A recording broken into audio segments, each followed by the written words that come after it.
Rajshree education YouTube channel के अंदर आपका हार्दिक स्वागत है दोस्तों।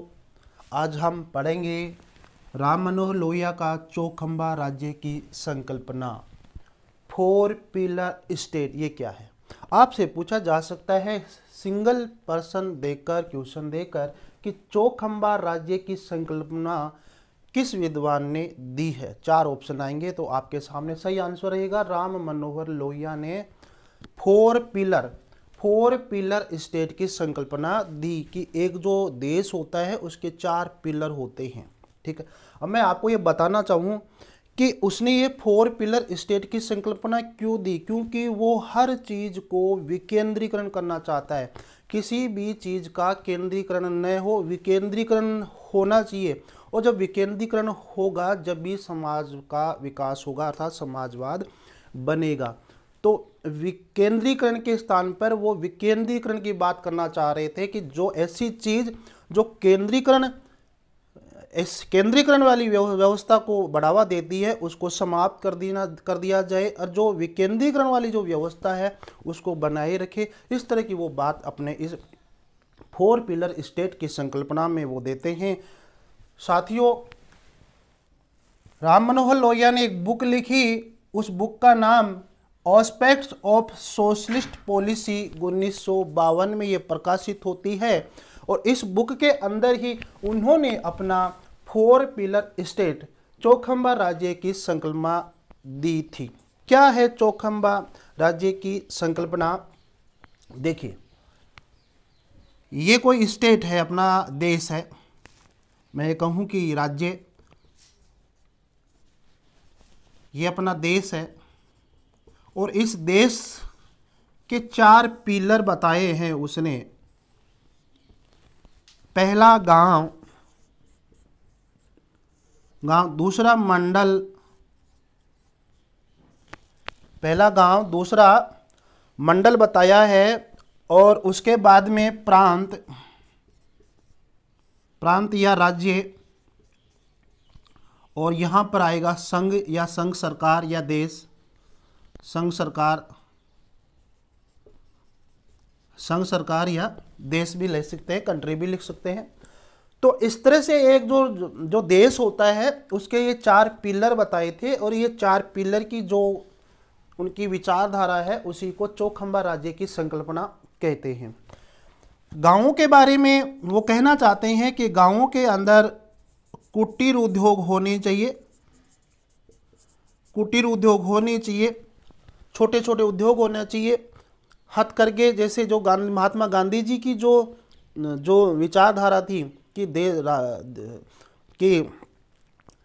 गांवों के अंदर कुटीर उद्योग होने चाहिए, और लोगों की आर्थिक व्यवस्था आर्थिक व्यवस्था का यहाँ पर कुटीर उद्योगों के माध्यम से केंद्रीकरण नहीं होगा, क्या होगा?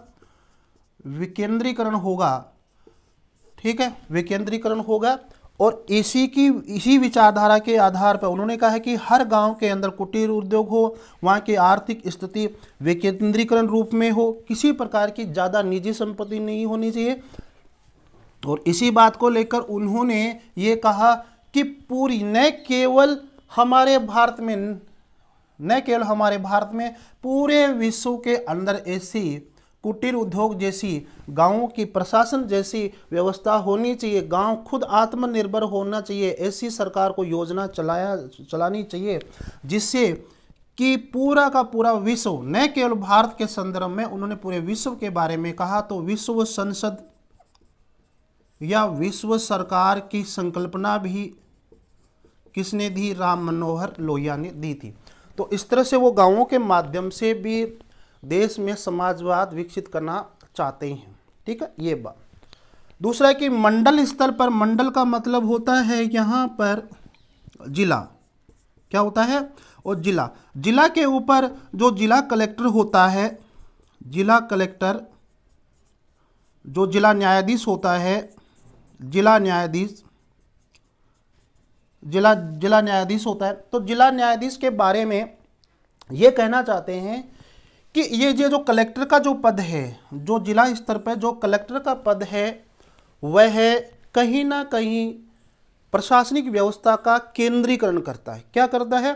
केंद्रीकरण करता है। इस पद की कोई उपयोगिता नहीं है, इसलिए सरकार को चाहिए कि इस पद को समाप्त कर दे।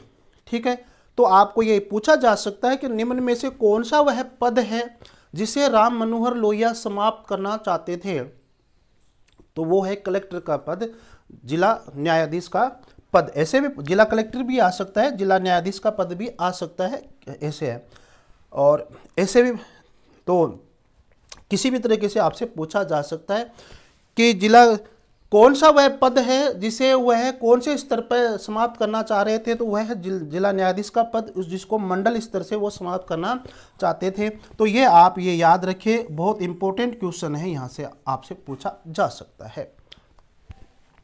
प्रांत के बारे में कहा कि हर जो एक देश होता है, ठीक है, और देश के अंदर प्रांत होते हैं, जैसे कि अमेरिका में 50 प्रांत हैं, ठीक है, तो इस तरह से तो ये जो प्रांत होते हैं, ये प्रांत भी होना बहुत ज़रूरी होती है, क्योंकि एक सरकार, भारत की सरकार, संघ सरकार मतलब इतने बड़े देश का काम नहीं कर सकती है, इसलिए प्रांत होना बहुत ज़रूरी है। यदि समाजवाद का विकास करना है तो प्रांत राज्य होना भी ज़रूरी होती है, ताकि वहाँ की सरकार अलग अलग अपने हिसाब से समाज का विकास कर सके।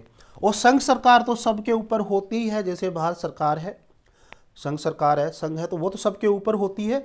तो ये जो सारी चीज़ें हैं ये सबके इसके नियंत्रण में है, यानी कि भारत सरकार के नियंत्रण में समझे अपन, ठीक है, इसके नियंत्रण में ये सब काम करती है, लेकिन अपनी ईमानदारी के साथ। तो राम मनोहर लोहिया को ये जो चौखंबा स्तर है, गांव है 1 नंबर, 2 नंबर पर मंडल जिला, 3 नंबर पर प्रांत या राज्य, और 4 नंबर पर जो संघ या संघ सरकार है, यहाँ पर उन्होंने देखा कि जिला स्तर पर ही ऐसा पद है जिला कलेक्टर का, जिला न्यायाधीश का, जो कि प्रशासनिक व्यवस्था में केंद्रीकरण का कार्य करता है। और जब यह व्यवस्था केंद्रीकरण का कार्य करती है तो भला समाज का विकास नहीं हो पाएगा। इसलिए उन्होंने समाज का विकास करने के लिए इस पद को समाप्त करने की बात कही थी। ये हमारे प्रतियोगिता परीक्षाओं में पूछा जा सकता है। और उनका ये मानना था कि यह सब व्यवस्था उन्होंने विकेंद्रीकरण के लिए दी थी, कि देश के अंदर विकेंद्रीकरण हो ताकि लोगों का भला हो सके, समाज का विकास हो सके, समाजवाद आए। अब वो क्या करते कि विकेंद्रीकरण व केंद्रीकरण में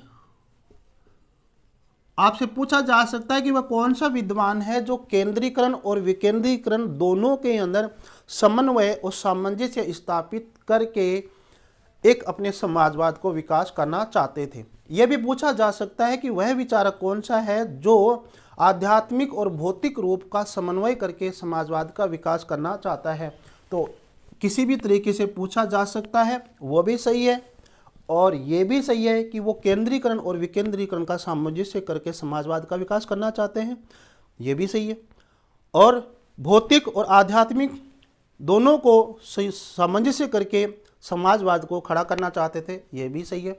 तो किसी भी तरीके से पूछा जा सकता है। ये कथन राम मनोहर लोहिया के हैं, तो आप इसे जरूर याद रखें।